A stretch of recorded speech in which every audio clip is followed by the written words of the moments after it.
大家好，欢迎大家来到这一期的蓝同学脑洞工坊，我是蓝胖。中国呢，作为一个拥有着上下5000年悠久历史的文化大国，孕育出来了数不尽的能人异士。而在他们中呢，也不乏有很多人对于占卜之术和预言术颇有研究。而纵观历史，各个朝代中呢，也有不少的王侯将相对于预知未来这件事情颇感兴趣，甚至于不理朝政，只一心钻研卜卦之术。而大多数的古代推演预言之术呢，都是擅长运用计算、概率和探寻规律来推测国运和王朝兴衰更迭的。而其中有一部分也被写入了书籍中，流传至今。其预言的准确性呢，也成为了让后人惊叹不已的存在。目前流传最广、准确率最高的中国古代预言书共有7本，分别是周朝姜子牙所作的《乾坤万年歌》，三国时期诸葛亮的《马前课》，唐朝李淳风作的《推背图》和《藏头诗》，唐朝僧人黄檗所著的《黄檗禅师诗》，和北宋理学家邵雍所作的《梅花诗》，以及明朝刘伯温所作的《烧饼歌》。这些书籍中的预言，在后人看来，不仅准确地预测了100年以前各个朝代中发生的一些重要事件，而且还预言到了近代人类已经发生甚至尚未发生的事，实在是令人瞠目结舌，难以置信。那么今天咱们就来讲一下这7本预言书其中的一本，诸葛亮所作的《马前课》。由于这本书的内容呢过于精彩，我会将这期节目分成上中下3个部分详细来讲，希望大家打开订阅按钮旁边的小铃铛，不要错过最新发布的视频哦。那么今天咱们首先来看《马前课》这本书的第一部分，开篇。看过《三国演义》的朋友们应该都知道，在中国古代历史文化的长河中，诸葛亮是始终被后人看作是拥有高超智慧的军师和指挥家。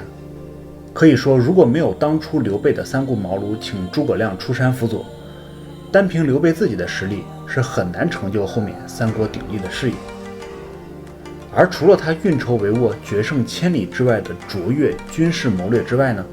诸葛亮也被后人认为是拥有出色的预测能力。事实上，诸葛亮也精通易理术数，善于卜卦，懂得观察天象以推测未来。咱们今天要说的这本《马前课》呢，正是诸葛亮出色预言之术的体现。相传呢，《马前课》一书是诸葛亮于军帐中书写而成的。当时诸葛亮常常会在出兵上马之前，在军营帐前占卜一卦，以预测后面可能会发生的事情。所以呢，《马前课》相比于其他几本预言书也会更好理解一些，因为它很有规律性。《马前课》一共有14课，每一课都是4句16个字，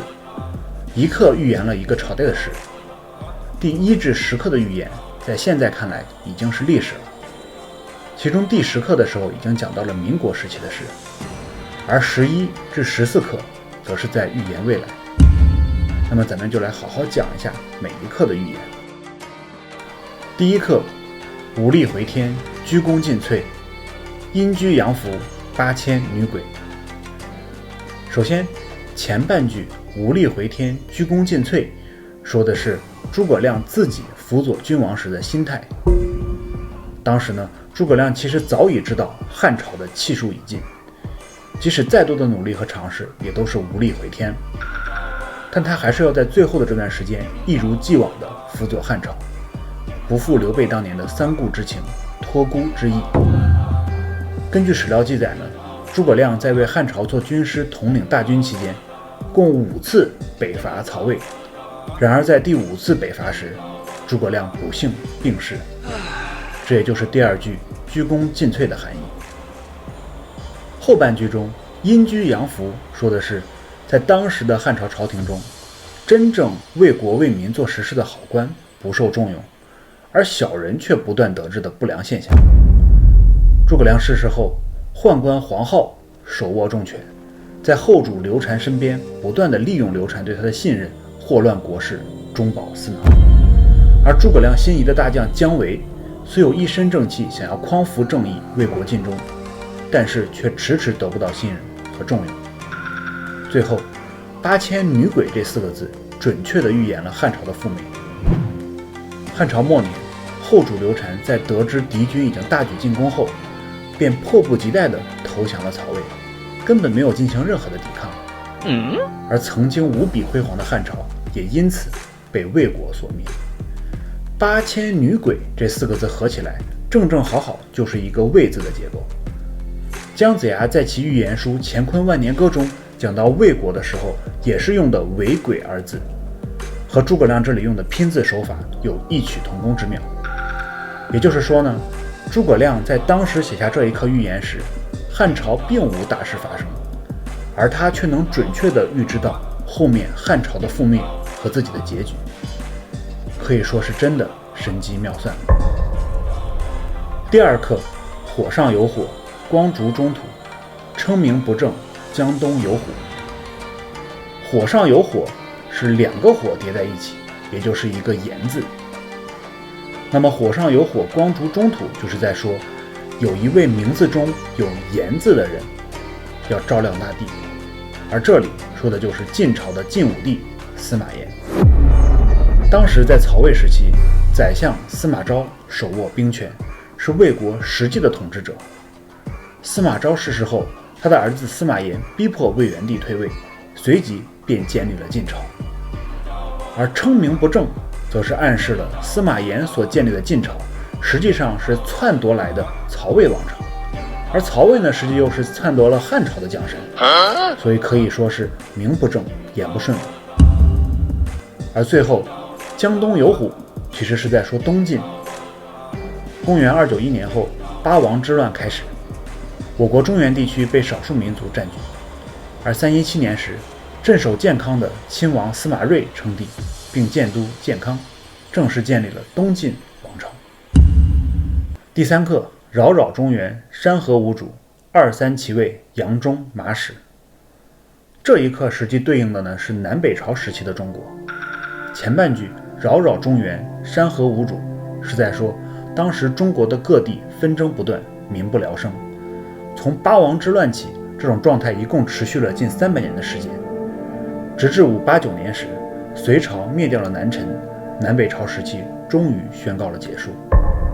而23其位则指的是在南北朝时期那段时间，几乎所有的帝王在位的时间都很短。除此之外，在这300年当中，无论是五胡16国还是南北朝各朝各国的国运也都很短，长的呢也最多就是几十年，短的才几年而已。只有北魏的国运稍微长了一些，但是也只有148年而已。最后杨忠马史则是总结了起因和结果。马是指的天下大乱始于晋朝的司马家族，而杨则是说的一切都结束于杨坚所建立的隋朝。第四课，18男儿起于太原，动则得解，日月丽天。首先呢，这里的18男儿又是利用了拼字手法，一个10一个8，就是理解成为了一个木字，而男儿也可以理解成为子，木加子就是一个李字了。而加上后面的起于太原，这前半句总体是在说隋朝末年时，李唐起兵于太原。公元617年时，太原留守李渊见天下大乱，隋朝国运气数已尽，便决意自太原起兵，平定天下。而动则得解，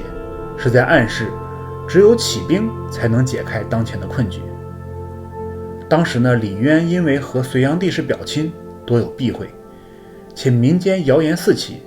令杨广对他很是芥蒂。李渊当时的处境就很尴尬了，按兵不动的话，最终一定会被灭，而起兵也很可能被早有准备的隋军将士反杀。而在再三思考后，李渊还是不得不冒险起兵，绝处逢生，最终还是解开了当前的困局。而这一课的最后一节日月丽天，则是预言了唐朝的盛世繁华。大家想必都对李渊的次子李世民有过一定的了解，课本里也都讲到过。当年唐太宗李世民称帝后，重用庞玄龄、魏征等贤臣，政治风气廉洁，国家风调雨顺，社会安定而繁荣。这段历史也被后人称为贞观之治。好了，马前课的第一部分到这里就结束了。喜欢这个主题的观众朋友们，不要忘记点击订阅按钮，并打开旁边的小铃铛，这样就可以获得最新视频更新时的推送提醒了。如果你对本期节目有任何的疑问，也欢迎在视频下方留言告诉我。我是蓝胖，我们下期节目再见。